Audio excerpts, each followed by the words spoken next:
안녕하십니까. 여러분들의 캡틴차 차상엽입니다. 자, 저번 시간까지는 역학적 에너지를 했죠. 오늘부터는 전기 에너지를 하기로 했습니다. 그리고 이번 영상부터 표준어를 사용하기로 했습니다. 그래서 여러분들께서는 역겹더라도 조금 참고 끝까지 시청해 주시기 바랍니다. 자, 그러면 수업 시작하도록 하죠. 자, 전기 에너지에서 먼저 전기 에너지를 어떻게 생산할 것인가, 이 전기 에너지가 생산하는 방법은 무엇인가가 오늘 학습 목표가 되겠습니다.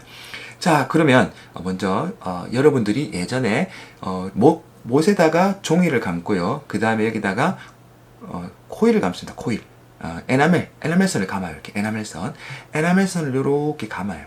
감은 다음에 에나멜선 끝을 전지를 연결하면요, 이게 막대 자석이 됩니다. 막대 자석이 되고요, 이것을 동그란 연구 자석 안에다가 이렇게 두면 얘가 돌아가요. 돌아가면서 전동기 역할을 합니다. 자, 근데 그 반대로 전동기가 있고, 전동기 앞에 축이 있죠. 이렇게 모터를 전동기를 합니다. 축을 이렇게 달아가지고 돌려요. 윙 하고 돌리면 쉽게 안 돌아갑니다. 막 돌리면은 요 뒤에 모터 뒤에 전선을 꼽는 곳이 있는데요, 이 전선에다가 전구를 연결해요. 그런 다음에 이걸 돌리면 여기에서 뭐가 나오냐면 빛이 나옵니다. 자, 여러분들 자전거 막 페달 밟으면 불이 팍 들어오는 거 본 적이 있죠. 바로 그것이 전기를 생산하는 원리가 되겠습니다. 아주 간단합니다. 자, 전기를 생산하는 원리는 코일이 있습니다. 코일이라는 것은, 자, 여기 보이는 이렇게 그러니까 전선을 감아놓은 막대 같이 생긴 거예요. 그런데다가 전선을 막 감아놓으면요, 이게 코일입니다. 코일 주위에 자기장의 변화를 줍니다. 자기장이라는 것은 자석이에요. 자석에 힘이 미치는 공간을 자기장이라 하는데요, 자기장이 크면 가까이 있다는 얘기고, 멀어지면 작아진다는 겁니다. 그리고 자기장이 이렇게 S극에서 N극으로 바뀌면요, 그러면 또 이게 자기장이 바뀌는 겁니다. 그래서 여기서 요 주위에 코일이 있고, 이 주위에서 자석을 이렇게 뺑뺑뺑뺑뺑 돌려주기만 해도요, 전류가 코일에 흐르게 됩니다. 그런데 우리가 아는 직류, 이렇게 같이 5V처럼, 우리 핸드폰에 흐르는 5V 직류처럼 이렇게 쭉 흐르지가 않아요. 그게 아니고 올라갔다가 내려갔다가, 세졌다가 약해졌다가, 세졌다가 약해졌다가, 전류가 이렇게 흘렀다가 반대로 흘렀다가, 이쪽 시계 방향 흘렀다가 반시계 방향 흘렀다가를 반복을 합니다. 자, 이것을 우리가 교류라 합니다. 교류를 그러면 어떻게 써요? 라고 하는데, 교류를 어댑터를 사용해서 우리가 직류로 변환을 시켜줍니다. 자, 그거는 다음 시간에 하도록 하고요. 자, 그러면 중요한 것은 코일 주위에 자기장을 변화시키면 코일에 전류가 흐른다는 겁니다. 자, 그러면은 아주 쉽게 여기서 자석을 코일 주위에 가까이 갔다가 멀어졌다가 하면, 이렇게 손으로 해도 전류가 흐르지만, 이렇게 하면 큰 전류가 흐르지도 않고 당연히 안 됩니다. 그래서 이거를 어떻게 하냐면요, 자, 여기 보이죠? 자, 요 화면을 보도록 하겠습니다. 자, 이게 코일이고요. 이 코일 주위에 연구 자석을 설치를 해놓습니다. 그런 다음에 코일을 요 밑에 회전 날개를 이용해서, 회전 날개를 뭘로 돌리냐가 바로 관건인데요. 자, 그 전에 이걸 돌려줘요. 어쨌든 간에 이걸 돌려줍니다. 돌려주면은 여기에 전류가 흐르고, 이 전류가 전구에 불을 켜게 되는 원리가 되겠습니다. 자, 회전만 시켜주면 돼요. 연구 자석이 있고요. 거기에서 이렇게 코일만, 연구자석 안이나 밖에서 어쨌든 간에 코일만 돌려주면 됩니다. 자, 대표적인 예가 뭐가 있냐면요, 여러분들 킥보드 알죠?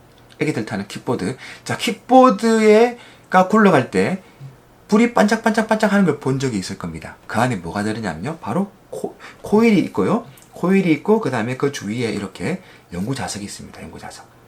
그리고 얘가 애기들이 이렇게 차는 거죠. 차서 얘를 돌려줘요. 이렇게 돌려주면은 전류가 흘러서 전구에 불이 들어오는데, 이 전구가 뭐냐면요, 바로 LED입니다.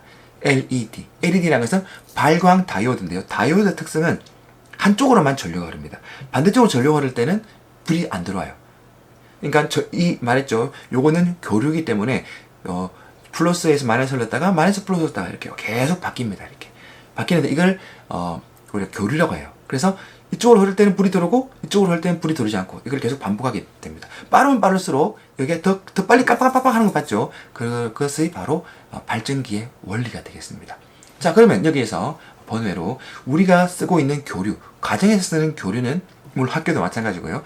교류는 전원이랍니다. 전압이라죠. 전압은 220V를 쓰는데요. 이 220V가 교류입니다. 교류 전압이에요. 220 갔다가 마이너스 220 갔다가 0 갔다가 플러스 220 마이너스 200 이렇게 계속해서 바뀝니다. 그래서 크게 흘렀다가 0을 거쳐서 다시 작게 흘렀다가 이렇게 사인은 모르죠 아직까지. 이렇게 흐르게 됩니다. 자, 그러면은 이렇게 몇 번을 반복을 하냐면 1초에 60번을 반복을 합니다. 이거를 60Hz라고 하죠. 전기 60Hz를 씁니다. 그리고 우리 모니터 있죠? 60Hz를 씁니다. 뭐 대부분의 가전제품들은 60Hz에 맞춰져 있어요. 바로 전기가 60Hz이기 때문이죠. 자, 그러면 자, 여기에서 잠깐만, 표준어가 아니라 계속 사투리가 나오는 것 같네요. 자, 그러면 자, 여기 화면을 다시 보도록 하겠습니다. 자, 여기 회전 날개가 이렇게 무엇으로 돌리냐에 따라서 발전소의 이름이 바뀝니다. 요 회전 날개, 일단은 이것을 돌리니까 역학적 에너지가 전기 에너지로 바뀐다는 겁니다. 제일 마지막은 에너지의 전환의 제일 마지막은요. 제일 마지막, 물론 발전기에서 말합니다. 물론 가정으로 와서 다시 바뀔 때는 말고요. 발전기에서 제일 마지막 전환은 자, 뭐가 되냐면요. 바로 역학적 에너지 또는 운동 에너지가 전기 에너지로 바뀝니다. 전기 에너지. 이렇게 하겠습니다. 전기 에너지. 자, 그러면 요것이 이걸 터빈이랍니다. 터빈. 자, 여기 회전 날개를 터빈이라 하는데요. 요 전체를 터빈이라고 해요. 발전기 전체를. 자, 회전 날개를 무엇으로 돌리냐에 따라서 발전소 이름이 바뀐다고 하는데요. 자, 발전소에는 크게 네 가지가 있습니다. 네 가지. 근데 두 가지는 비슷해요. 뭐가 비슷하냐면 화력 발전소와 원자력 발전소는 똑같은 방식을 쓰는데 무엇으로 이제 물을 끓여서 나중에 물을 끓이냐에 따라서 요거는 화석 연료로 물을 끓이는 것을 화력 발전소라고 하고요. 그 다음에 원자력으로 물을 끓이는 것을 원자력 발전소라고 합니다. 이 두 개는 비슷하기 때문에 나중에 좀 이따 다루도록 하고요. 제일 먼저 수력 발전소부터 보도록 하겠습니다. 자, 수력 발전소는요. 자, 수력 발전소 잠시만요. 자, 화면을 보도록 하죠. 자, 수력 발전소는 자, 여기에 있는 여기 높은 곳에 있는 물이 이렇게 수로를 따라 내려옵니다. 쭉 내려오다가 자, 뭐죠? 위치 에너지가 운동 에너지로 바뀌죠. 운동 에너지로 바뀝니다. 위치 에너지가 물이 흘러와 가지고 이 터빈을 돌립니다. 물의 위치 에너지가 물의 운동 에너지로 바뀌고요. 물의 운동 에너지가 다시 발전기에 터빈을 돌리니까 발전기에 운동 에너지로 바뀌고 이것이 다시 전기 에너지로 바뀝니다. 마지막은 항상 발전기의 운동 에너지에서 전기 에너지로 바뀌는 형태가 되겠습니다. 자, 그 다음은 화력 발전소입니다. 화력 발전소. 자, 화력 발전소 보도록 할게요. 자, 화력 발전소는요, 연료를 태웁니다. 그러니까 화석 연료를 태우는 거죠. 화석 연료를 태워요. 그래서 뭐가 발생합니까? 열 에너지가 발생하죠. 열 에너지. 이 열을 가지고 물을 끓입니다. 자, 물을 끓이면 그 물이 끓는데 꽉 막혀 있는 공간에서 물이 끓어요. 그런 다음에 끝에 보면요, 뭐가 있냐면 노즐이 있어.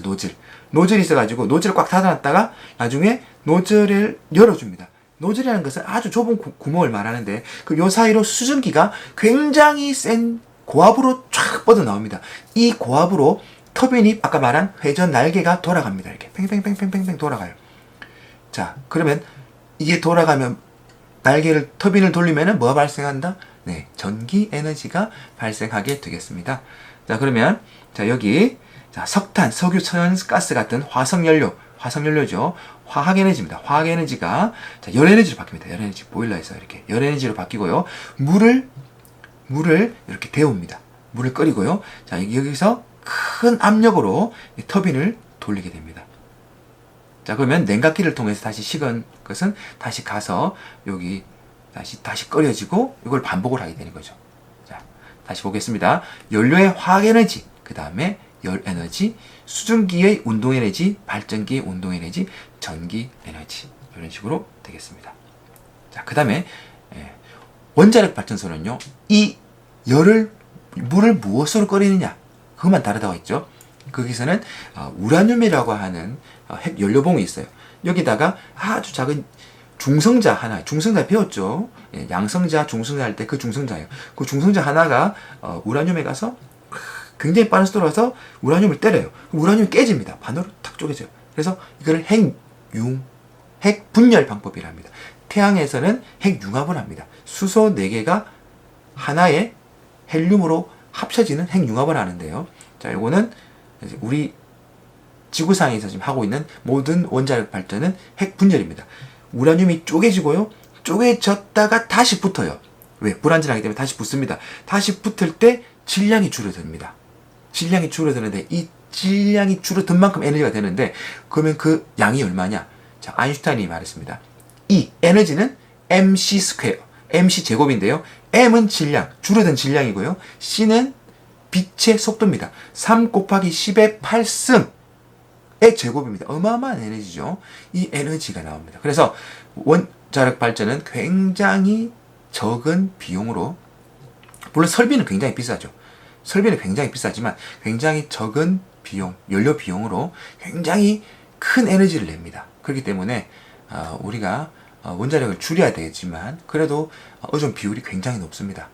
안전만 생각한다면 원자력 발전은 없어져야 되겠지만 아직까지 많은 부분에서 원자력에 의존을 하고 있습니다. 자, 이렇게 원자력 발전까지 알아봤고요. 자, 그 다음은 바로 풍력 발전입니다. 풍력 발전. 자, 바다 위에도 이렇게 있고 산 위에도 큰 프로펠러가 빙빙빙 돌아가는 거 본 적이 있을 겁니다. 자, 그러면은 요거는 풍력, 말 그대로 바람 풍자를 써서 바람의 힘으로 전기를 생산하는 것인데, 자, 그럼 이 회전 날개를 무엇을 돌리느냐? 바로 바람의 운동 에너지입니다. 바람이 분다는 것은 공기가 이동한다는 거죠. 운동을 한다는 거예요. 그럼 이 운동 에너지가, 바람의 운동 에너지가 날개를 돌리죠. 이렇게. 네, 날개를 돌립니다. 날개를 돌리면은 이게 발전기의 운동 에너지로 바뀐 거죠. 요 자체가 발전기니까 발전기의 운동 에너지로 바뀌고요. 이 운동 에너지가 전류를 생성하게 되니까 전기 에너지로 바뀌게 됩니다. 자, 가장 간단하죠. 세 가지. 바람의 운동 에너지. 바람의 운동 에너지. 자, 바람의 운동의 에너지. 그리고 발전기의 운동 에너지. 다음에 전기 에너지로 바뀌는 요런 순서를 가지게 됩니다. 자, 요까지가 오늘 준비한 디딤 영상 끝입니다. 짧죠, 오늘은. 자, 그래서 다음 시간에는 이 전기 에너지가 가정으로 와서 또 학교로 와서 어떻게 다른 에너지로 또 전환이 되는지를 알아보도록 하겠습니다.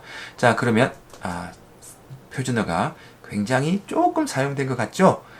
오늘은 여기까지 하도록 하겠습니다. 자, 그러면 오늘 여기까지. 아디오스.